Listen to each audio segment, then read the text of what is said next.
Buenos días, queridos oyentes. El día de hoy les hablaremos sobre el libro Regreso a Aztlán, la épica del Imperio, escrito por Henry Bedoel. Comenzamos con la parte 1, donde nos cuenta la rivalidad que había entre Huitzilopochtli y su hermana Matláhuac, quien perdió la batalla contra su hermano y fue condenada al destierro y al olvido. Algo muy interesante en esta parte es que una vez cada 100 lunas las mujeres salían al norte con una caravana para cumplir un ritual, y que los hombres les tenían repudio y rechazo. Hasta intentaron promover una ley que prohibiera a las mujeres abandonar sus casas para cumplir los rituales. En esta parte de la lectura me pareció algo machista, ya que de alguna manera las mujeres tenían varias figuras heroicas de mujeres, enfatizando el poder femenino. También nos habla sobre Yolistli, la hija más pequeña de una familia de escribas, quien tenía una naturaleza aventurera y sentía un hambre gigante por sentir el mundo. Una noche, cuando las mujeres partían para ir a hacer su ritual, Yolistli vio partir a su madre, a su abuela y a su hermana mayor. Le preguntó a su madre que a dónde se dirigían, pero su madre solo le dijo que pues ella se quedara, que aún era muy pequeña para ir con ellas, pero como Yolistli era muy curiosa y le gustaban las aventuras, decidió seguirlas e ir tras ellas. La siguió de lejos y así fue hasta que anocheció. Las mujeres, como ya sabían lo que tenían que hacer, pues se quedaron en una cueva a pasar la noche. Pero Yolistli no podía hacer lo mismo, ya que no sabían que ella fue con ellas. Entonces recordó que su padre le había contado que durante las cacerías, cuando la noche los alcanzaba, ellos se trepaban a los árboles más frondosos y se cobijaban con las ramas y se ataban con las lianas a los troncos para no caerse de los árboles mientras dormían. Entonces eso fue lo que hizo Yolistli. Pero a la mañana siguiente, al despertarse, se dio cuenta que la caravana de mujeres ya se había retirado. Entonces no supo qué hacer y hacia dónde dirigirse, ya que no sabía cuál era el punto central en el que se reunían. Así que decidió caminar. Mientras caminaba preocupada, pues vio una mariposa color jade que le pareció muy bonita y llamó su atención. Entonces empezó a admirarla. Y después de ello, ella pues le preguntó que si la podría ayudar, que si había visto hacia dónde se dirigió su madre. Y pues la mariposa de alguna manera le respondió avanzando y llevándola por un camino. Yolistli al principio no entendía por qué, pues no sabía si la mariposa estaba en lo correcto o si no. Entonces pues no tuvo más que seguirla. La siguió. Ya pasado un tiempo, pues la mariposa se quedó atrás y estaba cansada, así que Yolistli le puso su brazo para que ella se pudiera ir en él. Y así fue hasta que pues Yolistli se agotó y terminó tirada, pero las ramas, los árboles la protegieron, y ya cuando despertó en la entrada del pueblo central de Aztlán. Se despertó y comenzó a caminar. Empezó a ver pues ciertas esculturas que habían dentro de Aztlán, que eran las representaciones de sus diosas. Entonces, como ella era muy curiosa, decidió caminar y subir la escalinata, donde al dar el primer paso salieron de la nada 1 millar de mariposas similares a aquella que le había enseñado el camino. Después de ello, a la entrada, Yolistli vio que su madre ya estaba ahí, así que las mariposas se escondieron y Yolistli corrió a los brazos de su madre. Su madre le comenzó a preguntar pues que cómo era que había llegado y que por qué estaba ahí. Entonces, pasado eso, pues las mujeres se acordaron de aquel relato y se quedaron asombradas. Una mujer más anciana pues les dijo que Matláhuac era hermana gemela de Huitzilopochtli y que vivía en ese templo, en el templo de Jade. Yolistli estaba confundida porque pues no sabía de la existencia de Matláhuac, pero la señora comenzó a seguir hablando y les dijo que desde hace mucho tiempo las mujeres vivían con el recuerdo de Matláhuac y que cada ciclo iban a visitarla, Y pues en ese lugar estaban todas las diosas que reguardaban en su sueño hasta que regrese al comando del ejército. Y comenzó a contarle quiénes eran las diosas, las esculturas que estaban representadas ahí. Primero comenzó con Mestli, que era la diosa de la luna, con Chicometzcuatl, la diosa de la vegetación, con Chantico, la diosa de los tesoros personales. También estaba Tlacoya, que era la diosa de la sequía y la desesperanza, y que con ella había que ser muy cautelosas porque es demasiado celosa. Después siguió con Mictecacihuatl y así. Entonces Yolistli interrumpió a su madre y dijo que aquella otra escultura era la señora de Mictlán y que ella le caía bien. Entonces su madre le sonrió.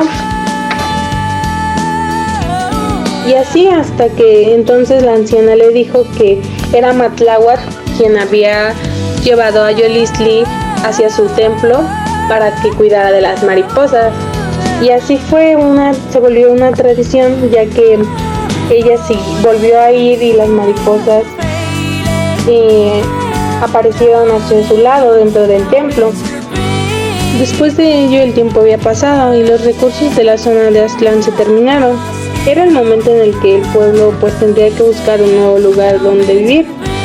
Los sabios que estaban ahí decidieron seguir la profecía que instruía en encontrar el lugar de la nueva Aztlán, hacia el sur, hacia los dominios de Huitzilopochtli, donde encontrarían la señal de los dioses, que era pues un águila devorando a una serpiente, y comenzaron a migrar para buscar este lugar.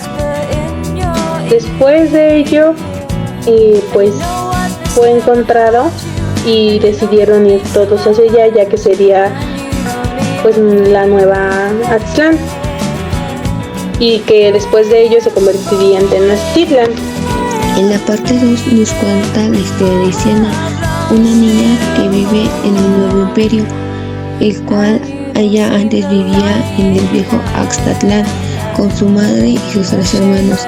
Su madre les contaba historias sobre una diosa, la cual vivía en un santuario en Axtatlán. Una noche su madre les dijo a Siena y sus hermanos que se tenía que ir a Axtatlán, ya que la diosa, por medio de los sueños, la estaba llamando para que fuera a verla.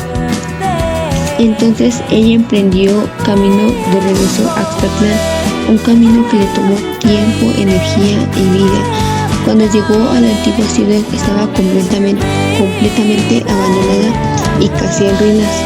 Nada recordaba el antiguo esplendor de los enunciados. Había transmitido a las nuevas generaciones por medio de las historias que les contaba. Al llegar ahí 3 noches más tarde quedó impresionada con la belleza. De igual forma, las diosas protectoras de Matláhuatl mantenían el lugar impecable. Ya habían pasado casi 5 siglos desde que la madre de Siena se había ido a Axtatlán. Un día Siena regresa por la tarde del tianguis junto con su hermana. Su padre en la entrada estaba con los guardias, los cuales le estaban diciendo algo. Al momento en que se fueron estos guardias, su padre de Siena les informó que su madre había sido aprisionada por un grupo de tlaxcaltecas y sacrificada como parte del ritual de prisioneros en la noche de luna roja. En la parte 3 del libro Regreso a Aztlán nos habla de una fecha en específico, que es el día 21 de abril de 1519. Era un día muy nublado y los pescadores no podían acercarse al mar, puesto que era muy peligroso. Estos tomaron la decisión de esperar para ver si el cielo se despejaba y el mar calmaba su ira. También nos habla de cómo Hernán Cortés desembarca en las costas del mar donde los mayas pescaban. Entre Hernán Cortés y los capitanes descubrieron el santuario Ixchel. Nos habla también de cómo las 4 generaciones de mujeres se habían reunido con Cuapiatl y ellas con ruegos le convencieron de que uno de los videntes les ayudara, ya que éstas se habían sentido muy mal. Salió un vidente diciendo que le había sido imposible ver qué les pasaba. Al poco rato sale el segundo diciendo lo mismo. Citlali insistió pidiendo para que dejen que ella intentara. Citlali se dirigió con Matláhuatl y le dice que la enfermedad había tocado sus tierras. Quedaba claro que una nueva amenaza estaría por llegar al imperio azteca. Nos habla de que una enfermedad llega al imperio azteca, pero Matláhuatl piensa que Quetzalcóatl tiene que ver algo en esto. Esta enfermedad era un acontecimiento que desafiaba a las estructuras sociales del imperio. Bueno, y para darle continuidad al capítulo, también podemos leer que Malinallí hizo correr el rumor de que Hernán Cortés y todos los bienvenidos del mar eran dioses, esto con el propósito de que Moctezuma pudiera recibirlo en sus templos. Mientras esto pasaba, Citlali continuaba su camino a su santuario, pero en su andar vio que Axtaclán había quedado en ruinas, y puesto esto la desanimó porque decepcionó al pensar que cómo iba a llegar a Tenochtitlan con el emperador y darle la noticia de que Axtaclán estaba en ruinas.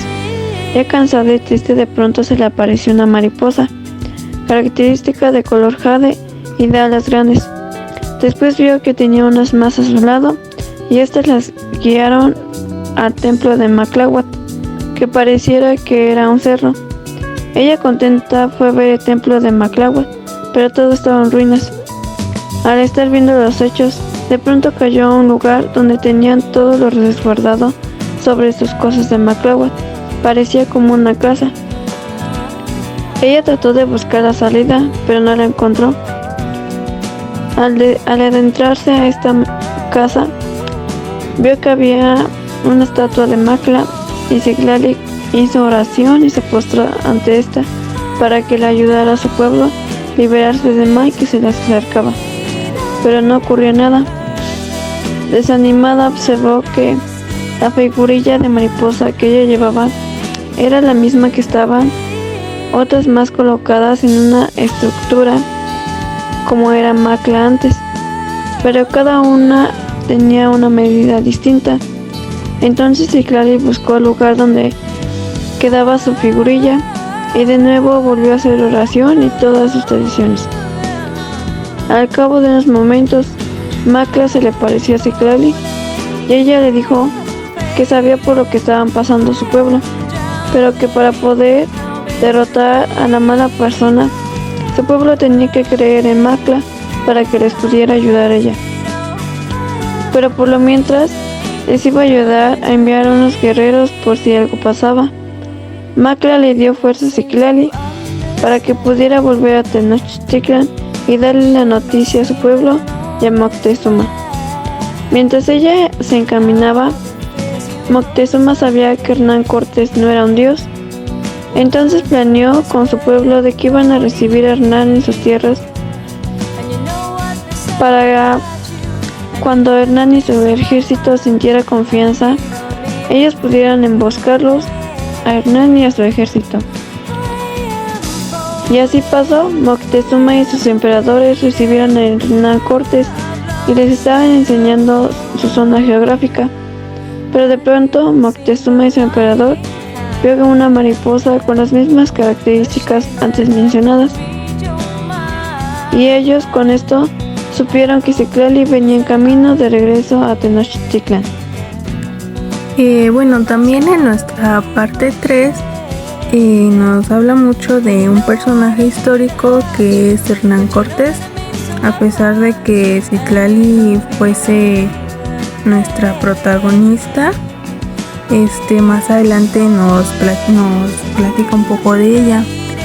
Hernán Cortés, pues desde que llegó a Tenochtitlan, quería el poder sobre todas las cosas y pues no iba a renunciar a su objetivo.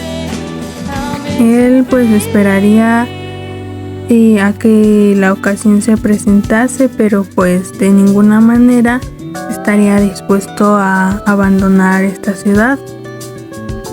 En la recién fundada Villa Rica de la Veracruz, pues las cosas no marchaban del todo bien y los locales habían comenzado a armar una revuela contra los españoles que se hacían pasar por semidioses.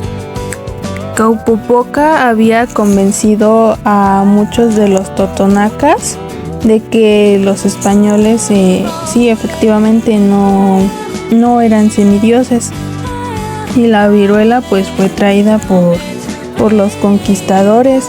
Comenzaban a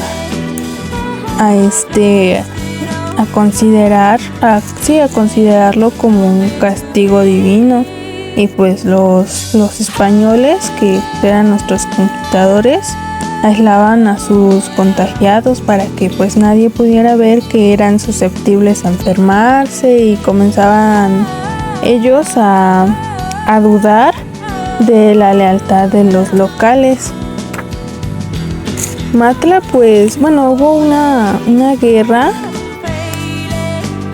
y pues la mayoría de los guerreros aliados pues ya estaban muertos. Por lo menos unos 100 alcanzaron a salvarse e ir a la casa del alguacil mayor, que también aquí pues ya nos presenta otro personaje, que es Juan de Escalante.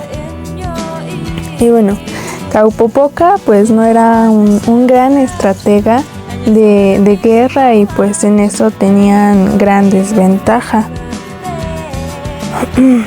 Bueno, entonces se dio el enfrentamiento, y pues Matla corrió, bueno, sí, fue a la habitación de Juan de Escalante. Lo vio y pues lo estudió, vio cada detalle de su fisionomía. Fue cuando lo tomó del brazo y le hizo una herida en la muñeca. Entonces pues Juan de Escalante comenzó a sangrar, a lo que pues ella se puso de cierto modo feliz, porque pues se dio cuenta de que no eran dioses. Los dioses pues no sangran. Pues le llegó un mensaje al emperador de que pues los españoles no eran semidioses, sino hombres que sangraban como todos. Justo con ese mensaje también había llegado la cabeza de Juan de Escalante, la cual iba a ser exhibida en las entradas de la ciudad, porque pues esa era una tradición. Entonces pues Coapiat se acercó al emperador y pues lo convenció de que en esta ocasión pues no habría necesidad de hacerlo, porque pues sería una invitación a los invasores para tomar represalias contra ellos y contra los inocentes de Tenochtitlan. Pues a Moctezuma, otro personaje, le pareció correcta la advertencia, y pues decidieron ya no realizar eso. La cabeza de Escalante pues fue llevada al patio del oratorio para que fuera incinerada. Entonces pues Cortés, otra vez tenemos este personaje, apareció con su séquito en la puerta y de la sala del trono. La policía pues había ganado a la fuerza, y pues Cortés Cortés había perdido la guerra de 2 años en 10 minutos hablando con el Tlatoani. Un mensajero de Tlaxcala llegó a la entrada, se acercó a Malitzin para comunicarle que 8 navíos habían llegado a Veracruz y se demandaba la presencia de Cortés. Pues Cortés tendría que escapar porque Velázquez lo buscaba para enjuiciarlo por desacato. Entonces pues ya pasamos a otra parte y pues los españoles decidieron no trasladarlo porque pues sería muy peligroso, y en vez de eso lo arrestaron en el palacio junto a sus generales y sacerdotes. Tenían que simular que todo estaba bien, que la presencia de los españoles en Tenochtitlán seguía siendo pacífica y pues amistosa. Por eso fue que pues decidieron continuar con los preparativos de una de las fiestas más importantes que tenía el pueblo, la fiesta de Tlaxcala, donde se le rendía culto a Tezcatlipoca y extrañadamente a Matláhuac y a Huitzilopochtli. Cortés pues tenía que enfrentar a los enviados de Velázquez y convencer a esos hombres de que se le unieran.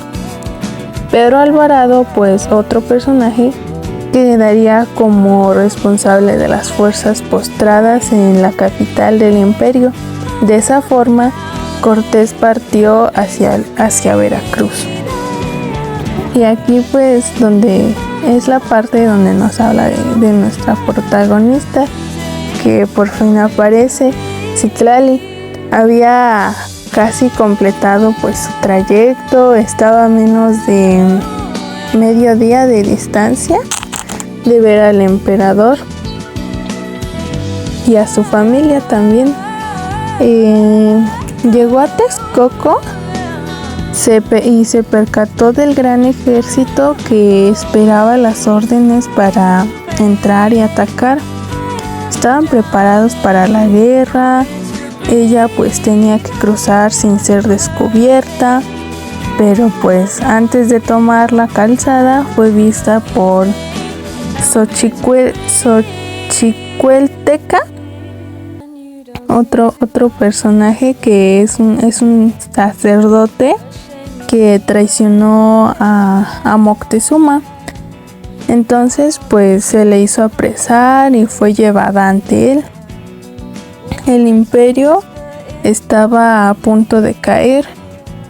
Los tlaxcaltecas dominarían el valle y ella sería vendida como esclava u ofrecida como prostituta en Tlatelolco.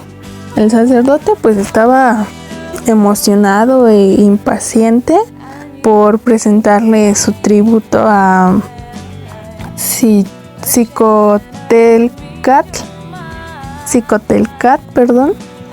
salió en su búsqueda. Entonces pues Citlali aprovechó para desarmar a los guardias que la custodiaban y después recuperar sus armas, desollarlos como animales. Usando la sangre de aquellos guardias, trazó un ala de mariposa en el suelo y escapó así sin más. Después pues ocurrió el reencuentro con su familia, y para entrar para entrar al palacio. Por ello pues tenían que buscar una estrategia, y pues decidió vestirse de vendedora de flores. Bueno, pasan acontecimientos todavía un poco más padres, más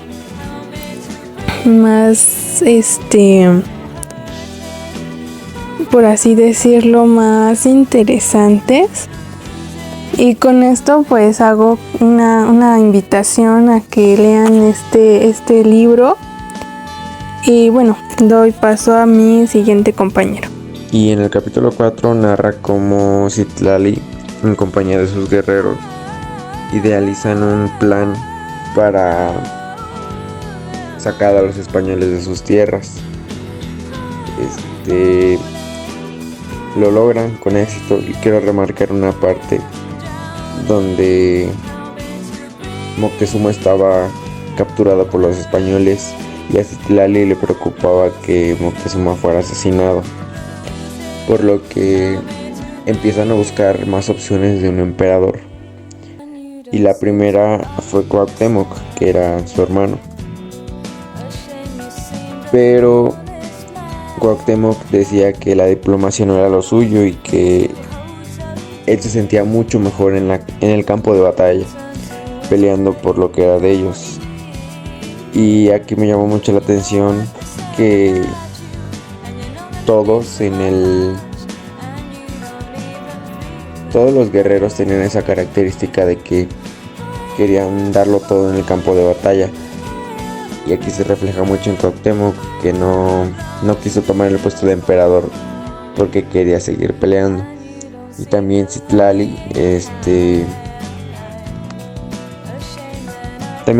tenía esa idea de que ella menciona